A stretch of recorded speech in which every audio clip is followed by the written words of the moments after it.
WBSSC group C এবং group D এর পরীক্ষা যে সমস্ত ছাত্রছাত্রীরা দিয়েছো এবং দীর্ঘ প্রতীক্ষায় রয়েছো রেজাল্টের এবং ফাইনাল সিলেকশনের নোটিফিকেশনের জন্য, তো আজকে আমি তোমাদের জন্য নিয়ে চলে এসেছি খুবই গুরুত্বপূর্ণ একটি নোটিফিকেশান, যেটা একদম অফিসিয়াল নোটিফিকেশান। এই অফিসিয়াল লিস্ট থেকে তোমাদের জানিয়ে দেব যে অ্যাকচুয়ালি যারা যারা পরীক্ষা দিয়েছো তোমরা, তারা অ্যাকচুয়ালি ইন্টারভিউয়ের জন্য ডাক পাবে কি পাবে না, টাইপিং টেস্টের জন্য ডাক পাবে কি পাবে না, তো ইত্যাদি তথ্য কিন্তু নিয়ে এসেছে। তার আগে আমরা জেনে নেব যে অ্যাকচুয়ালি রেজাল্ট কবে বেরোবে, কাট অফ নির্ধারণ কিভাবে হচ্ছে, ইত্যাদি ডিটেলস কিন্তু আজকের এই ভিডিও। সো প্রত্যেককে প্রথমেই জানিয়ে রাখবো, যদি নতুন ক্যান্ডিডেটস থাকো অবশ্যই চ্যানেলটি সাবস্ক্রাইব করে নাও। ভেরি ইম্পর্ট্যান্ট একটি চ্যানেল, যে কোনো চাকরি সংক্রান্ত আপডেটস তোমাদের ফোনে শীঘ্র চলে যাবে। অবশ্যই কিন্তু সাবস্ক্রাইব করে বেল আইকন প্রেস করে দাও, লাইক করে দিও, আজকের এই গুরুত্বপূর্ণ আপডেটসটাকে লাইক করে দাও এবং বন্ধুদের কাছে কিন্তু শেয়ার করে দাও। So let us start. তো প্রথমেই জানিয়ে রাখি যে পশ্চিমবঙ্গের কয়েক লক্ষ চাকরি প্রার্থীর কাছে স্কুল সার্ভিস কমিশন, অর্থাৎ যেটা হচ্ছে ডাব্লিউবিএসএসসি গ্রুপ সি এবং গ্রুপ ডি। গ্রুপ সি হচ্ছে অ্যাকচুয়ালি ক্লার্কের পদ এবং গ্রুপ ডি হচ্ছে পিওন বা অ্যাটেন্ড্যান্ট, ল্যাব অ্যাটেন্ড্যান্ট ইত্যাদি পদগুলো রয়েছে। তো এর পরীক্ষা শুধুমাত্র একটি পরীক্ষা নয়, বরং একটি স্বপ্ন পূরণের লড়াই। তো যাই হোক, দীর্ঘ প্রতীক্ষার পর কিন্তু 2026 সালের মার্চ মাসে অনুষ্ঠিত এই দুই স্তরীয় পরীক্ষার, অর্থাৎ গ্রুপ সির এবং গ্রুপ ডি এর পরীক্ষার ফলাফল বা রেজাল্টের প্রকাশ নিয়ে কিন্তু আমাদের মনে সবসময় প্রশ্ন রয়ে যাচ্ছে যে কবে আমরা রেজাল্ট পাবো, অ্যাকচুয়ালি কবে আমরা কাট অফ দেখতে পাবো, কবে আমরা আমাদের সিলেকশন দেখতে পাবো। তো যাই হোক, তো প্রথমেই তোমাদের জানিয়ে রাখি যে কমিশনের তরফ থেকে তথ্য পাওয়া গিয়েছে যে এই বছর পরীক্ষা বা নিয়োগ প্রক্রিয়া কিন্তু একদম ধাপে ধাপে পরিকল্পিতভাবে এগোচ্ছে। আর তাছাড়া আমরা ইতিমধ্যেও কিন্তু অফিসিয়াল আনসার কিও কিন্তু পেয়ে গেছি প্রত্যেকেই। তোমরা জানো যে এপ্রিল মাসে কমিশন তাদের অফিসিয়াল ওয়েবসাইটে প্রফেশনাল আনসার কি অলরেডি কিন্তু পাবলিশ করে দিয়েছে। তো এর মাধ্যমে পরীক্ষার্থীরা তাদের সম্ভাব্য নম্বর মিলিয়ে দেখছে এবং তোমরাও বুঝতে পেরেছো যে কত মার্কস তোমাদের অ্যাকচুয়ালি হচ্ছে। অনেকে মার্কস শেয়ার করছো, আমার 50 হচ্ছে, আমি কি ক্লিয়ার করতে পারবো। অনেকে বলছো আমার 48 হয়েছে, আমি কি সিলেকশন পাবো। অনেকে বলছো আমার 54 হয়েছে, আমি কি সিলেকশন পাবো। তো তোমাদের জানিয়ে রাখি জোন ওয়াইজ যে সিলেকশন, তাছাড়াও কিন্তু যে কমিশনের যে লিস্ট আমি তোমাদের প্রথমেই বললাম যে দেখাবো, যে লিস্টটা অফিসিয়াল, যেখান থেকে তোমরা zone wise selection actually cut off কত আসতে পারে বা কত আসবে তোমরা নিজেরাই কিন্তু বুঝে যেতে পারবে। ঠিক আছে, সো জাস্ট ধৈর্য রাখো। দেখো, প্রথমে বলে দিই এখন যে পরীক্ষার রেজাল্ট অ্যাকচুয়ালি কবে বের হতে পারে। তো তোমাদের জানিয়ে রাখি যে কমিশনের সূত্রের খবর, মানে অ্যাকচুয়ালি কিন্তু এটা টেন্টেটিভ খবর, মানে হতে পারে আর কি, বেরোতে পারে, তবে 90% কিন্তু চান্স রয়েছে পাবলিশ হওয়ার রেজাল্ট। তো বলে রাখি এই বছর মানে এই এপ্রিল মাসে কিন্তু এই এপ্রিল মাসের হয় লাস্ট উইক নয়তো মে মাসের ফার্স্ট উইক। ঠিক আছে, এপ্রিল মাসের লাস্ট উইক থেকে মে মাসের লাস্ট উইক 15 তারিখ, মে মাসের 15 তারিখের মধ্যেই কিন্তু রেজাল্ট পাবলিশ হওয়ার কিন্তু একটি চরম সম্ভাবনা রয়েছে। কিন্তু অ্যাকচুয়ালি কমিশনের সূত্রের খবর, তো তোমাদের জাস্ট ধৈর্য রাখতে হবে, you have to keep patience. যে এপ্রিল মাসের এই লাস্ট উইক থেকে মে মাসের 15 তারিখের মধ্যে কিন্তু রেজাল্ট বেরোনোর 90% চান্স রয়েছে।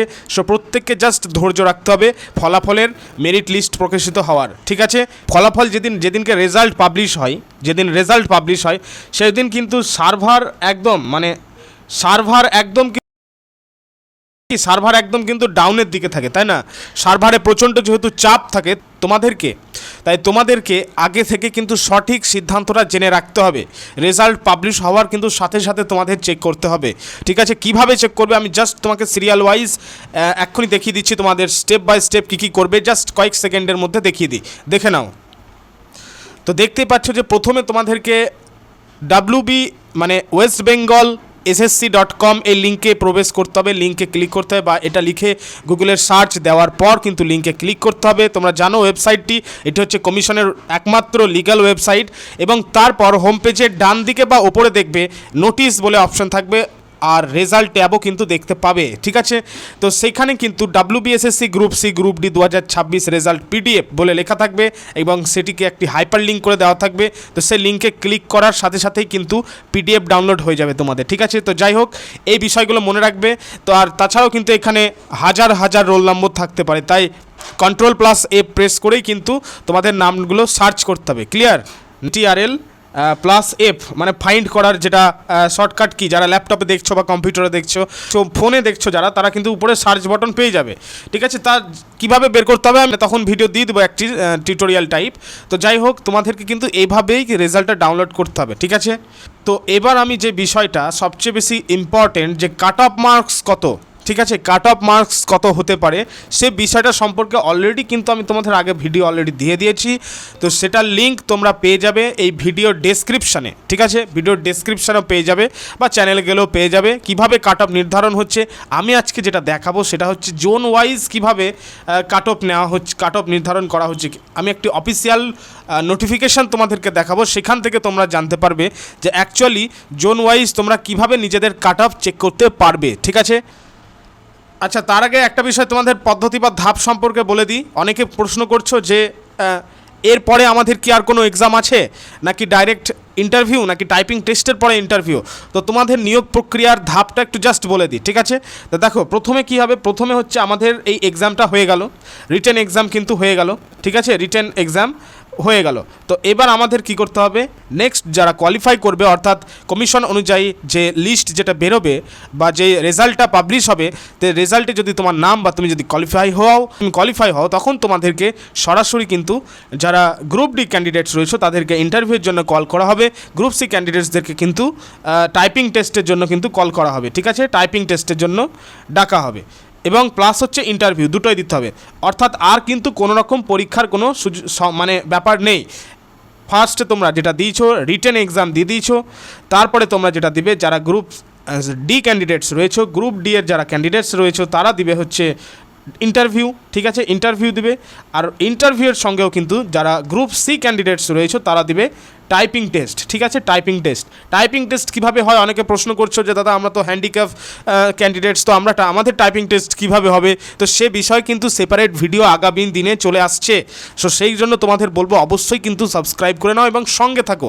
ক্লিয়ার, স্টেপ বাই স্টেপ যেমন যখন যেভাবে আপডেটস আসবে সেইভাবে তোমাদের দিয়ে দেওয়া হবে। আমরা দেওয়ার সবসময় চেষ্টা করছি যেভাবে আপডেট আসছে। তো যাই হোক, দেখো যদি তোমরা একটা কথা যারা লগ ইন করছো, ঠিক আছে, আরেকজন প্রশ্ন করেছিলে তো পাসওয়ার্ড ভুলে গেছি আমি কি করব। তোমাদেরকে বলবো কমিশনের ওয়েবসাইটে যাও। আমি একটু আগেই কমিশনের ওয়েবসাইটটি বলে দিয়েছি। ওয়েবসাইটে গিয়ে তোমরা লগ ইন বাটনে টিপো, সেখানে নিচে দেখবে লেখা থাকবে ফরগট পাসওয়ার্ড।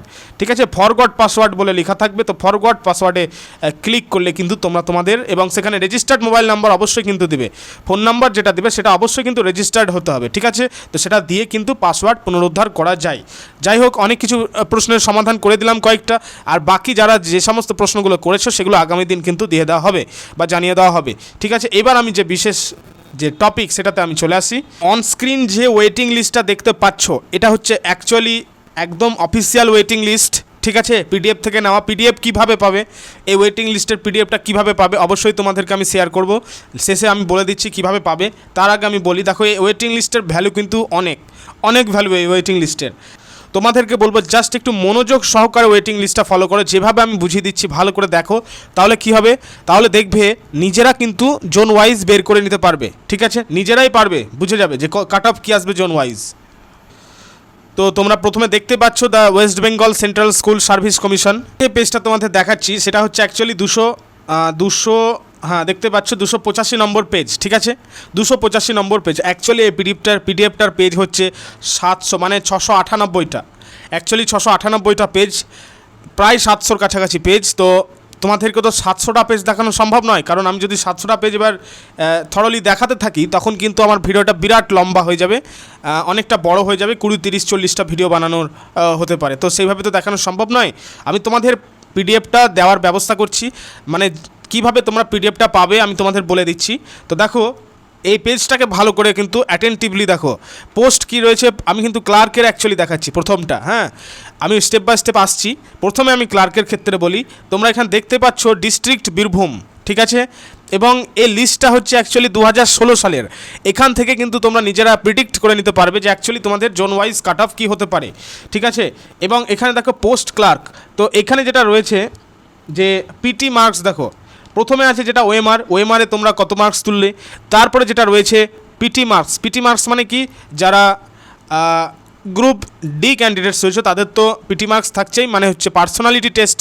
পি মানে পার্সোনালিটি, টি মানে টেস্ট। পার্সোনালিটি টেস্ট হচ্ছে ইন্টারভিউয়ের, ঠিক আছে, ইন্টারভিউয়ের মার্কস প্লাস হচ্ছে টাইপিং টেস্ট গ্রুপ সি এর ক্ষেত্রে। এবং তারপরে যেটা থাকছে দেখতে পাচ্ছ ACAD টোটাল মানে একাডেমিক স্কোর আর কি, এটা মানে একাডেমিক স্কোর সম্পর্কে আমি তোমাদের বলেছিলাম 10-এর মধ্যে থাকবে তোমাদের এবারের একাডেমিক স্কোর, মানে ভেঙে কিন্তু প্রিভিয়াস ভিডিওতে একদম বলে দিয়েছি যে কীভাবে অ্যাকচুয়ালি তোমাদের কাট অফটা নির্ধারণ করা হবে, ঠিক আছে। তো যাই হোক, এইবার তোমাদের বলে রাখি যে এইখানে দেখো প্রথমে কিন্তু রোল নম্বর, তারপরে হচ্ছে নাম, তারপরে ডেট অফ বার্থ, ঠিক আছে, তারপরে হচ্ছে দেখো ডেট অফ বার্থ। তো এটা কিন্তু খুবই গুরুত্বপূর্ণ একটা জায়গা। আমি দেখো তারপরে যেটা আছে যে 55 নম্বর যেটা দেখতে পাচ্ছ, এটা হচ্ছে 60 নম্বরের মধ্যে পাওয়া নম্বর, ঠিক আছে, 60-এর মধ্যে 55 পেয়েছে। এবং ভালো করে দেখো 60 নম্বরের পাওয়া নম্বর হচ্ছে 55, ঠিক আছে। তারপর দেখো পিটি মার্কস যেটা লেখা আছে, আমি তোমাদের বললামই পিটি মার্কস মানে হচ্ছে পার্সোনালিটি টেস্ট, বুঝতেই পারছো। তো এখানে 5 আছে, ঠিক আছে, মানে 5-এর মধ্যে অ্যাকচুয়ালি 2 পেয়েছো। পার্সোনালিটি টেস্ট ছিল তখন 5 নম্বরে, তো 5-এর মধ্যে 2 পেয়েছে, ঠিক আছে। এবং তারপরে দেখো যে 16 নম্বরটা যেটা দেখতে পাচ্ছ, এটা হচ্ছে তার টাইপিং টেস্টের মার্কস, ঠিক আছে, টাইপিং টেস্টের মানে গ্রুপ সি ক্যান্ডিডেটসের, তো বুঝতে পারছো। আচ্ছা, এবার দেখো যে 6 নম্বর যেটা দেখতে পাচ্ছ পাশে আছে, যেটা 6 নম্বর যেটা আছে একাডেমিক টোটাল মার্কস, সেটা তো তোমাদের বললামই যেটা হচ্ছে একাডেমিক স্কোর, ঠিক আছে, একাডেমিক স্কোর। তারপরে তো র্যাঙ্ক রয়েছে, ঠিক আছে, 1 নম্বরে র্যাঙ্ক করেছে প্রথমজন। তো দেখো যে সব মিলিয়ে কিন্তু ও কত পেয়েছে, 79 পেয়েছে, ঠিক আছে, 79। এবার এই 79 নম্বরে সে ওয়েটিং লিস্টে কিন্তু ফার্স্টে র্যাঙ্ক করেছে, ঠিক আছে। তাহলে এটাই তার কাট অফ ধরে রাখো, ঠিক আছে। কেন? কারণ এই নম্বর পেয়ে যে মানে এই নম্বর পেয়ে যে বয়সে বড়, ভালো করে শোনো তোমরা, মানে অ্যাটেন্টিভলি কিন্তু শুনতে হবে তোমাদের, যে বয়সে বড় সে চাকরি প্যানেলে গেছে, ঠিক আছে, যে বয়সে বড়। আর এই নম্বর পেয়ে যে আর কি ছোট, মানে ডেট অফ বার্থ অনুযায়ী বয়সের ছোট, ঠিক আছে, সে ওয়েটিংয়ে এসেছে, ঠিক আছে। এবার ওয়েটিংয়ের ক্ষেত্রে পরের জন দেখতে পাচ্ছ ওয়েটিংয়ে এসেছে, ঠিক আছে। এবার ব্যাপারটা হচ্ছে কি, যে কেন এত বারবার করে বলছি, কারণ এই বয়সটাই হচ্ছে পরবর্তীকালে ফ্যাক্টর করবে, বয়সটা হচ্ছে বেশি করে ফ্যাক্টর করছে এখানে ওয়েটিং লিস্টের ক্ষেত্রে। যখন তোমরা একদম সিলেকশন পেয়ে যাবে, যখন তোমাদের হাতেও ওই কমিশনের লিস্ট চলে আসবে, ঠিক আছে, সিলেকশন লিস্ট চলে আসবে, তখন কিন্তু তোমরা বুঝতে পারবে এই বিষয়টি, ডেট অফ বার্থ বা এজ কতটা ভ্যারি করে, ম্যাটার করে। তো তোমাদের তো এটা জাস্ট একটা এক্সাম্পল দেখালাম, এরকম কিন্তু অনেক আছে, তুমি যখন নিজে দেখবে না তখন ব্যাপারটা বুঝতে পারবে। আমি তোমাদের বলে দেবো যে অ্যাকচুয়ালি এই পিডিএফটা কীভাবে পাবে তুমি।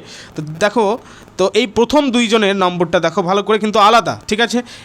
এ 2 নম্বর কম পেয়েছে, ও কিন্তু 2 নম্বর বেশি পেয়েছে, কিন্তু দুজনেরই কম্পিউটার টেস্টে সেম নাম্বার, পার্সোনালিটি টেস্টে সেম নাম্বার। আবার যদি দেখি যে মাধ্যমিকের যে উচ্চ মাধ্যমিকের যে নম্বর, উচ্চ মাধ্যমিকের যে নম্বর 10-এর মধ্যে সেখানে 6 পেয়েছে, দেখতেই পাচ্ছ তোমরা, ঠিক আছে। অনেকে কিন্তু 10-এ 10 পেয়েছে, যদি উচ্চ মাধ্যমিক ভালো নম্বর থাকে, আমি তোমাদের বলেওছি যে 10-এ 10 পাওয়া যায়, তো 10-এ 10 পেয়েছে। এবার প্রশ্ন যে আমি আমার নম্বরটা কী করে দেখব, তাই তো এতক্ষণ তো আমরা অনেক বুঝলাম, তো আমি আমার নম্বরটা কী করে দেখব। এখন দেখো আমি উদাহরণ হিসেবে তোমাদের বলে দিচ্ছি, সব লিস্ট তো দেখানো সম্ভব নয়, তোমরা নিজেরা দেখে নেবে, আমি তোমাদের পিডিএফ দিয়ে দেবো, ঠিক আছে। তো চলো ধরে নিই যে এই বর্ধমান ডিস্ট্রিক্ট যেটা আমি খুললাম, বর্ধমান ডিস্ট্রিক্ট যেটা দেখতে পাচ্ছ, দেখো বর্ধমানের একদম উপরে দেখতে পাচ্ছ ক্লার্কের পদ। তো এবার এখানে যে একদম জেনারেল যে লিস্টে যে ওয়েটিংয়ে আছে, সে 54 নম্বর পেয়েছে, দেখতে পাচ্ছ তোমরা 54 নম্বর পেয়েছে, ঠিক আছে। তারপরে দেখো, তাহলে ভালো করে দেখো, 60-এর মধ্যে কিন্তু ওখানে 52 আর 54 6 নম্বরের কম পেয়েছে, ঠিক আছে। তৃতীয়জন যে আছে সে কিন্তু 60-এর মধ্যে 52 পেয়েছে, আর প্রথম দুজন কিন্তু 60-এর মধ্যে 54 পেয়েছে। তাহলে দেখো এই লিস্টের যে শেষ ব্যক্তি, তার নম্বরটা কিন্তু খুবই গুরুত্বপূর্ণ, তাই না? কেন? কারণ সে টাইপিং টেস্টের যে কাট অফটা হয়েছে বা ইন্টারভিউয়ের জন্য যে যোগ্যতা অর্জনের কাট অফ, সেটাই হচ্ছে এই লিস্টের শেষ নম্বরের কাট অফ। ভালো করে কিন্তু না বুঝতে পারলে, যদি তোমরা বুঝতে না পারো, ভিডিওটা কিন্তু আবার দেখো, একদম একটু ক্রিটিক্যাল আছে বিষয়গুলো, কিন্তু একবার যদি বুঝো নাও মাথায় কিন্তু ঢুকে যাবে তোমাদের। তো দেখো তোমরা এখান থেকে কিন্তু পেয়ে যাবে, ঠিক আছে। আর তুমি যদি বলো যে অ্যাকচুয়ালি আমার ডিস্ট্রিক্ট জেনারেল, তাই ভ্যাকান্সি অনুযায়ী কত কাট অফ হবে, তাহলে কী হবে, তাহলে তোমার এই ফার্স্ট নম্বরটা জেনে রাখবে 82, এই যে 82 আছে, ফার্স্ট নম্বর যেটা সেটা 82 জেনে রাখবে। তো এবার তুমি প্রশ্ন করবে যে এক একটা ডিস্ট্রিক্টে এক এক রকম ভ্যাকান্সি ছেলে মেয়ে আছে, তো জেনারেল আছে, তার মধ্যে এত কিছু আছে, এটা কিভাবে বলতে পারে? 1-2 নম্বর কিন্তু এদিক ওদিক হতে পারে, একদমই যে কাট অফ ওইটাই আসবে সেটা কিন্তু মানে যেটা বললাম সেটাই মানে যেটা দেওয়া আছে সেটা আসবে সেরকম না, 1-2 নম্বর কিন্তু এদিক ওদিক হতে পারে, তো সেটা কিন্তু ভালো করে জেনে রাখবে, ঠিক আছে। আর 10 নম্বরের ইন্টারভিউ মানে বুঝতে পারছো ইন্টারভিউ আবার কিন্তু একটা বড় জায়গা, ইন্টারভিউ কিন্তু একটা বড় জায়গা। যদি তোমাদের রিটার্ন সব কিছু ঠিকঠাক থাকে, প্রিপারেশন ঠিকঠাক থাকে, ইন্টারভিউ যদি কোনো রকম সমস্যা হয় তাহলে কিন্তু পুরো সিলেকশনটাই ক্যান্সেল হয়ে যাবে। সো তোমাদের কিন্তু সবসময়, আবারও বলছি, সবসময় কিন্তু প্রিপেয়ার থাকতে হবে, ঠিক আছে, সবসময় প্রিপেয়ার থাকতে হবে। ভালো করে যেগুলো বললাম সেগুলোকে যদি না বুঝতে পারো কমেন্টে জানাবে, আমি আরও সহজভাবে বোঝানোর চেষ্টা করব বিষয়গুলোকে। সো তোমাদেরকে এবার জানিয়ে রাখি যে অ্যাকচুয়ালি যে পিডিএফ এটার কীভাবে পাবে। সো তোমাদেরকে বলবো হোয়াটসঅ্যাপ চ্যানেল ব্যাচ রয়েছে আমাদের, যেখানে অনেক ছাত্রছাত্রীরা আছে প্র্যাকটিস করে, ডেলি জিকে কুইজ প্র্যাকটিস করে। তো হোয়াটসঅ্যাপ চ্যানেলের লিঙ্ক তোমরা পেয়ে যাবে এই ভিডিও ডেসক্রিপশানে, প্লাস হচ্ছে কমেন্টে পিন করে দেওয়া থাকবে। তো তোমাদেরকে বলবো লিঙ্ক ক্লিক করে জয়েন করে নাও হোয়াটসঅ্যাপ চ্যানেল ব্যাচ, মানে হোয়াটসঅ্যাপ চ্যানেল যেটা গ্রুপ রয়েছে সেখানে জয়েন করে নাও, এবং সেখানে কিন্তু কয়েকদিনের মধ্যে আমি এই পিডিএফটা দিয়ে দেবো, সেখানে তোমরা পেয়ে যাবে এই পিডিএফটা, ঠিক আছে।